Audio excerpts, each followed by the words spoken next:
Adapun kajian kita pada pagi hari ini, mari bersama-sama sedikit kita mengkaji tentang kemuliaan orang yang belajar ilmu agama. Perlu diketahui bahwasanya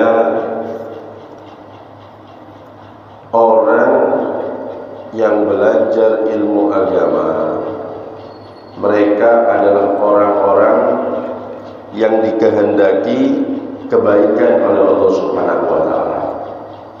Jadi tandanya orang itu termasuk hamba yang baik, hamba yang dikehendaki oleh Allah Subhanahu wa taala kebaikan dalam dirinya, maka digerakkan orang itu untuk faham ilmu agama. Sebagaimana sabda Rasulullah sallallahu alaihi wasallam, "Man yuridillahu bihi khairan yufaqihu fid din." Barang siapa yang Allah Subhanahu wa taala berkehendak dalam dirinya itu kebaikan, maka akan difahamkan ilmu agama. Makanya tandanya orang yang Allah berkehendak dalam dirinya itu kebaikan, akan digerakkan hatinya, dimudahkan langkahnya untuk menghadiri majelis-majelis ilmu, untuk faham syariat Nabi Muhammad SAW. Dan kita lihat apa yang diucapkan oleh Nabi Muhammad SAW di dalam hadis yang lain. Anna dunya yu'ti Allahu man yuhibbu wa man la yuhibbu, wa la yu'til ilma illa man yuhibbuhu minal abrar. Kata Nabi, sesungguhnya dunia itu Allah berikan kepada hambanya yang tidak Allah cintai dan Allah cintai. Itu dunia. Kata Nabi, dunia itu diberikan oleh Allah kepada hambanya yang Allah cintai dan hambanya yang tidak dicintai. Jadi jangan dikira nanti kalau orang itu ditakdirkan kaya berarti dicintai oleh Allah. Belum tentu ya. Karena Nabi mengatakan dunia itu Allah berikan kepada hambanya yang dicintai atau yang tidak dicintai. Itu dunia. Makanya bukan tolak ukur manusia itu mulia apalagi dekat dengan Allah Subhanahu wa taala apabila dijadikan kaya oleh Allah Subhanahu wa taala. Belum tentu ya. Sebagaimana sabda ini, Rasul memberikan pemahaman kepada kita, dunia itu Allah berikan kepada hambanya yang dicintai atau yang tidak dicintai. Jadi nggak ada urusan kalau tambah suki berarti mulia. Belum tentu kan? Belum tentu. Ukuran manusia itu mulia atau dekat kepada Allah bukan tergantung harta yang ia miliki, bukan. Bukan banyaknya harta yang ia miliki itu menjadi tanda orang itu mulia. Nah, adapun ilmu, wala yu'til ilma illa man yuhibbuhu minal abrar. Adapun ilmu, Nabi mengatakan, dan Allah tidak memberikan ilmu kecuali orang-orang yang Allah cintai daripada orang-orang yang baik. Makanya tandanya orang baik itu senang ilmu, faham ilmu. Itu tandanya. Gemar hadir pengajian, gemar hadir majelis taklim, itu adalah tanda bahwasanya Allah cinta kepada orang tersebut.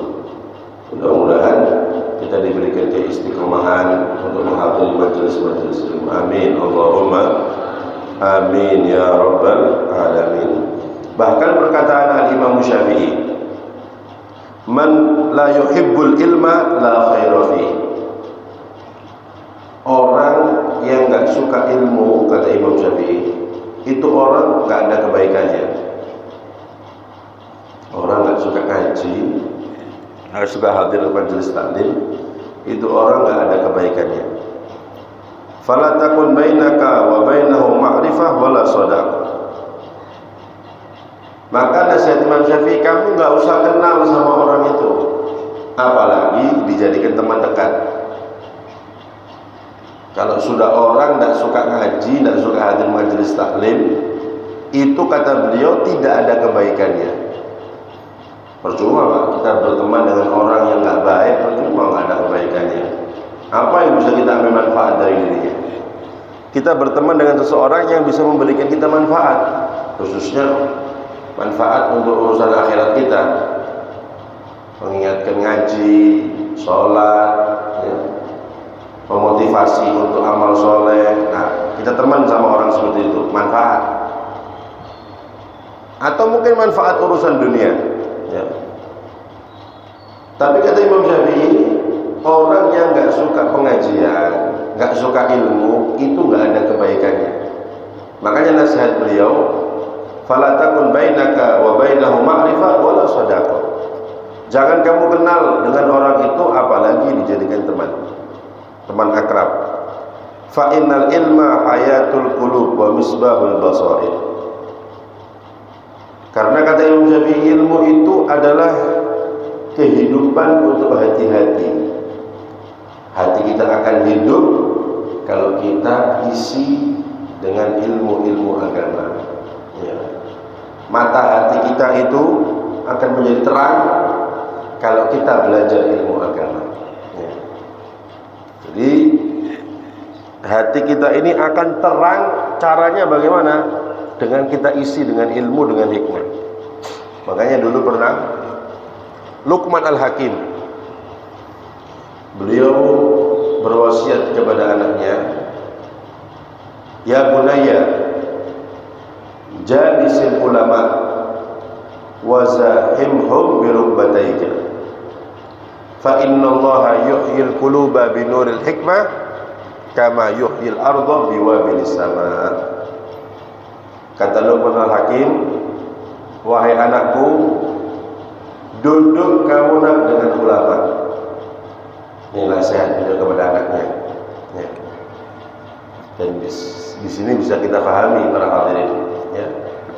Orang tua yang baik itu adalah orang tua yang selalu mengingatkan anaknya untuk kebaikan. Ya. Coba kalau kita mau sadar, kita sama anak kita ini sudah sering mengingatkan tentang kebaikan apa enggak? Nah, jangan lupa hadir pengajian. Nah, sholat di masjid berjamaah. Nah, ngaji, baca Quran. Nah, kumpul sama orang soleh. Kita pernah seperti itu apa enggak dengan anak kita? Jangan-jangan Pak yang diinginkan urusan makanan dong. Makanan bolong-bolong. Atau kadang-kadang urusan yang sifatnya dunia, ya. Nah, ini kita harus ingat para hadirin. Orang tua yang baik itu selalu mengingatkan anaknya untuk kebaikan, ya. Nah, kok satu hari ini kok enggak ngaji, kok enggak kelihatan baca Quran, ya. Ngaji nak, Al-Quran itu bisa menerangi hati. Nah, itu orang tua baik seperti itu, memberikan wasiat-wasiat kebaikan untuk anak-anaknya. Seperti ini kita lihat Luqman Al-Hakim selalu memberikan nasihat kepada anaknya dengan kebaikan-kebaikan. Nah, termasuk wasiatnya, ya bunayya jalisil ulama, wahai anakku, duduk kamu dengan ulama. Kemudian enggak cukup duduk saja, wazahimhum bi rukbataika, mendekatlah kamu dengan ulama sedekat mungkin. Jangan jauh-jauh dari ulama. Kalau hadir pengajian, cari tempat yang paling dekat dengan ustadznya, dengan kiainya, ya. Fa innallaha yuhyil quluba bi nuril hikmah kama yuhyil arda biwabilis sama. Karena sesungguhnya Allah itu menghidupkan hati-hati manusia. Nah, ini Allah menghidupkan hati-hati manusia dengan cahaya ilmu, cahaya hikmah. hati akan hidup dengan ilmu. Hati kita akan hidup dengan hikmah. Kama yuhyil arda biwabilis sama. Sebagaimana Allah menghidupkan, menyuburkan bumi itu dengan tetesan-tetesan hujan. Bumi ini akan subur dengan tetesan-tetesan hujan. Maka begitu pula hati kita akan menjadi hidup, hati kita bercahaya mata hati kita dengan kita belajar ilmu agama. Nah, ini para hadirin hadirat rahimakumullah, pentingnya kita untuk meluangkan waktu kita di situ, kita belajar ilmu agama, menghadiri majelis-majelis ilmu. Ya. Kita lihat yang diucapkan Rasulullah SAW. Man ja'ahul mautu wa huwa yatlubul ilma liyuhyiya bihil islam fa bainahu wa bainal anbiya fil jannah darajatun wahidah. Kata Nabi, barang siapa yang dia meninggal dunia dalam keadaan mencari ilmu, tujuannya apa? Untuk menghidupkan Islam. Maka antara dia dengan para nabi di surga cuma beda 1 derajat. Meninggal dalam keadaan belajar ilmu agama, tujuannya untuk menghidupkan Islam. Maka kata Rasulullah, antara orang tersebut dengan para nabi bedanya cuma 1 derajat. Ini kemuliaan orang yang belajar ilmu agama. Bahkan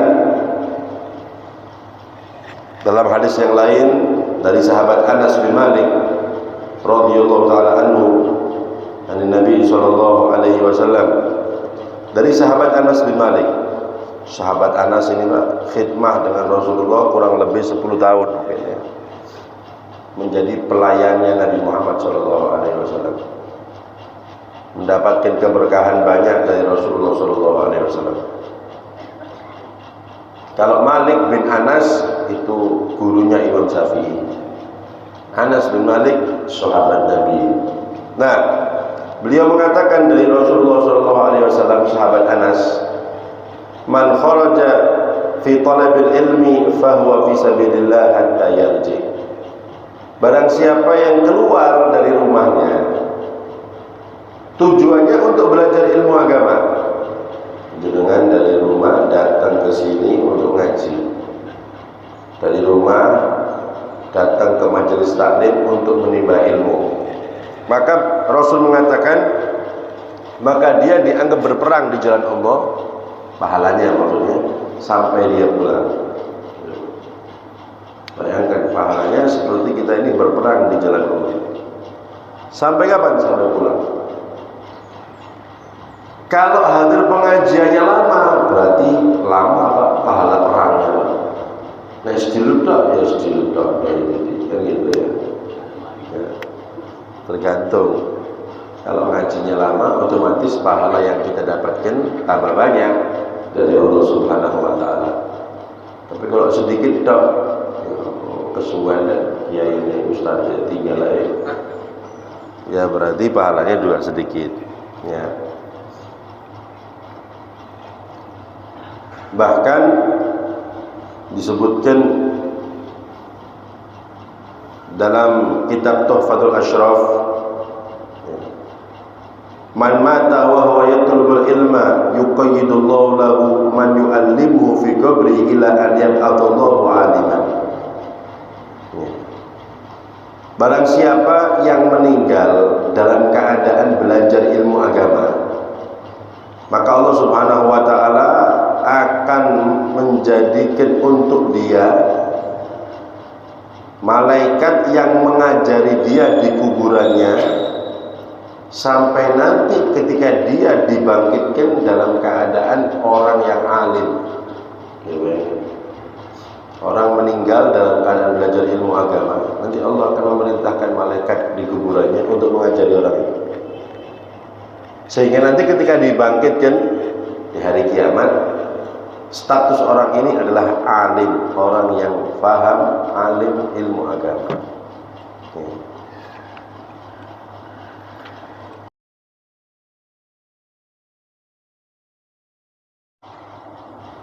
Rasulullah SAW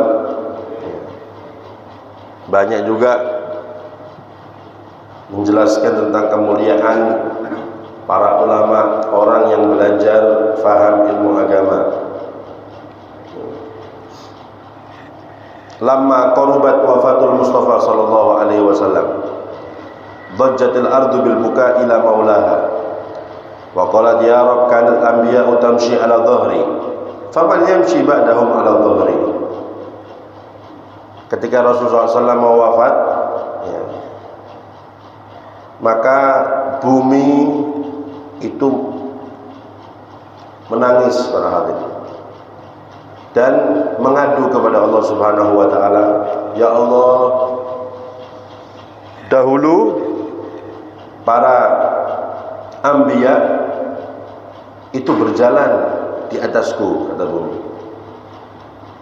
Kalau sudah para nabi ini meninggal, ketika itu Rasulullah wafat, siapa lagi nanti yang akan berjalan di atasku? Itu perkataan bumi kepada Allah Subhanahu wa taala. Ya. Faqala sallallahu alaihi wasallam, maka berkata Nabi Muhammad sallallahu alaihi wasallam, ulama ummati ka anbiya'i bani Israil. Ya. Ulama umatku seperti nabi-nabi daripada kalangan Bani Israel. Jadi ketika para anbiya wafat, para pengganti mereka adalah para ulama. Tapi tentunya ulama yang berjalan di jalan Nabi Shallallahu Alaihi Wasallam, ulama yang betul-betul ikhlas dalam mengajarkan ilmunya sesuai ajaran tuntunan Nabi Muhammad Shallallahu Alaihi Wasallam. Makanya ulama mengatakan khamsatun mautuhum naqs, ada 5 perkara, ada 5 golongan yang mana kematian mereka itu adalah termasuk kekurangan. Ya. Yang pertama muallimul Quran, orang yang mengajar Quran. Orang mengajar Quran, kalau orang ini meninggal dunia itu termasuk musibah. Ya. Kemudian al-farisus suja, orang yang berani. Ya. Apa namanya? Orang yang berani dalam berperang. Al-ghaniyul karim, orang yang kaya tapi dermawan. Ini termasuk musibah. Ada orang kaya meninggal, dermawan tapi ya. Sampai medit, betul. Orang kaya dermawan itu meninggalnya termasuk musibah. Ya. Makanya dulu itu para hadirin di zaman Nabi Musa alaihissalam ada namanya Musa Samiri, mengajak orang untuk murtad, sehingga singkat cerita diperangi oleh Nabi Musa atas perintah Allah. Tapi Allah berpesan kepada Nabi Musa, Musa, kamu jangan bunuh Samiri. Namanya Musa Samiri. Kamu jangan bunuh Samiri. Kenapa? Padahal dia ini murtad tadi. Karena orangnya dermawan, loman. Jadi meskipun orang ini murtad, tapi masih ada manfaatnya, bantu orang. Ini menunjukkan orang yang dermawan itu panjang umur. Ya. Kalau kepingin panjang umur itu singloman. Ya. Maka nanti insya Allah dipanjangkan umurnya oleh Allah. Loh, itu orang loman tapi mati nom. Ya mestinya mungkin matinya sebelumnya itu malah. Terus ditambahi berarti. Ya. Bahwa itu umur saya terus mati. Apalagi loman. Ya mungkin matinya mesti petang bulu itu mungkin. Jadi mungkin seperti itu ya. Wallahu a'lam. Yang jelas seperti itu, termasuk faedahnya orang yang dermawan akan dipanjangkan usianya oleh Allah Subhanahu wa taala. Kemudian al-alimul amil, orang yang alim tapi mengamalkan ilmunya, bukan cuma bisa ngomong tok, tapi dia mempraktekkan ilmunya. Ya. Kemudian al-imamul adil, imam yang adil. Ya. Itu mereka kalau meninggal maka termasuk musibah, termasuk nakes. Ya. Mudah-mudahan kita semua dijadikan umat Nabi, hamba-hamba Allah yang gemar belajar ilmu agama dan kita bisa mengamalkan dengan ilmu kita. Amin Allahumma amin ya rabbal alamin. Mudah-mudahan dengan barokahnya kita hadir di majelis yang mulia ini, Allah Subhanahu wa taala mengampuni dosa-dosa kita, menutup segala aib-aib kita, hajat kita dikabulkan oleh Allah Subhanahu wa taala, yang sakit di antara kita disembuhkan oleh Allah Subhanahu wa taala, yang susah digampangkan oleh Allah Subhanahu wa taala, usia kita dipanjangkan oleh Allah Subhanahu wa taala dalam keadaan sehat walafiat fi taatillah. Kita diberi rezeki yang halal, rezeki yang barokah, rezeki yang membantu kita untuk taat kepada Allah Subhanahu wa taala, dan anak-anak kita semua dijadikan anak-anak yang soleh dan solehah. Amin Allahumma amin ya rabbal alamin. Dan mudah-mudahan kelak di akhirat kita semua mendapatkan syafaat Nabi Muhammad SAW. Kita dapat minum telaga dari tangan Nabi Muhammad SAW ketika melewati sirat dituntun oleh Rasulullah SAW, dan di surga kita semua dikumpulkan dengan Nabi Muhammad SAW. Amin Allahumma amin ya rabbal alamin. La ilaha illallah al-mawjud fi kulli zaman.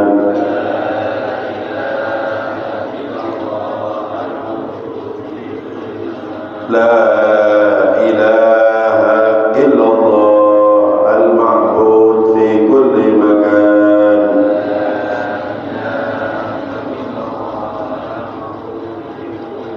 La ilaha illallah al-madhkur bi kulli lisan.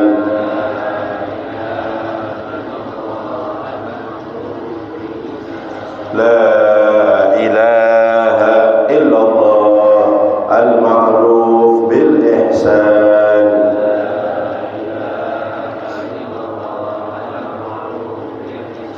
La ilaha illallah kulla yawmin huwa fi shan.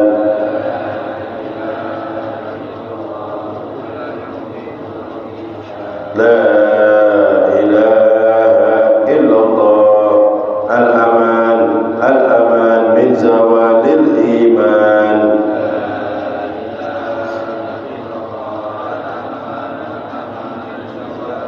Wa min fitnati syaitan. Ya qadimal ihsan, kam laka alaina min ihsan. Ihsanukal qadim ya Hannan ya Mannan. Ya Rahim ya Rahman. Ya Ghafur ya Ghaffar. Ighfir lana warhamna wa anta khairur rahimin. Wa sallallahu ala sayyidina Muhammadin wa ala alihi wa sahbihi wa